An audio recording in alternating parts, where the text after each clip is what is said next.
இந்த மாதிரி சீப்பெல்லாம் வாங்கும்போது வந்து பார்த்திங்கன்னா, வாரும்போது தலையெல்லாம் வந்து பார்த்திங்கன்னா, முடியெல்லாம் வந்து அப்படியே வலிக்கிற மாதிரி இருக்கும். ஏன்னா, அந்த சீப்போட கார்னர் எட்ஜஸில வந்து கொஞ்சம் ஷார்ப்பா இருக்கும். ஸோ, அந்த மாரி ஷார்ப்னஸ் இருந்துச்சுன்னா, பசங்களுக்கும் முடி வாரும்போது வந்து பார்த்திங்கன்னா, ரொம்ப வலிக்குதுன்னுவாங்க. ஸோ, அதுக்கு இந்த டிப்பை ஃபாலோ பண்ணிக்கோங்க. கேஸ் ஸ்டவ்ல வந்து நீங்க வச்சிருக்க தோசை கல்ல வந்து இந்த மாதிரி திருப்பி போட்டுக்கோங்க. திருப்பி போட்டு லைட்டா வந்து ஸ்லோ சிம்ல கேஸ் ஸ்டவ்வ ஆன் பண்ணி வச்சுக்கிட்டு அந்த ஹீட் பேக் சைடில் வரும் பாருங்கள், அதுக்கு மேலே நீங்கள் வச்சுருக்க அந்த சீப்பை இந்த மாதிரி பண்ணிங்கன்னா அந்த ஷார்ப்பான எட்ஜஸ்லாம் உங்களுக்கு நல்லா வந்து போய் நல்ல ஒரு மோல்டடாக இருக்கும்.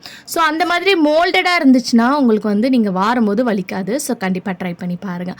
அடுத்த டிப் என்னென்னு பார்க்கலாம். எல்லாருக்குமே இருக்கிற ஒரு பெரிய பிரச்சனை என்னென்னு பார்த்தீங்கன்னா, நம்ம பால் பார்த்துட்டே இருப்போம், அப்போல்லாம் பொங்காது. பட் லைட்டாக இந்த சைடு ஏதாவது வேலை செய்கிறதுக்கு திரும்பணுன்னா டக்குன்னு பொங்கிடும். ஸோ அதுக்கு இந்த டிப்பை ஃபாலோ பண்ணிக்கோங்க. நம்ம வீட்டில் தோசை கரண்டி, ஜல்லி கரண்டிலாம் வச்சுருப்போம். ஸோ அதை இது மேலே வச்சிட்டிங்கன்னா எவ்வளோதான் பால் நல்லா பாயில் ஆகி பொங்கி மேலே வந்தாலும் அப்படியே வந்து பார்த்திங்கன்னா அது அடங்கி உள்ளே போயிடும். ஸோ கண்டிப்பாக இது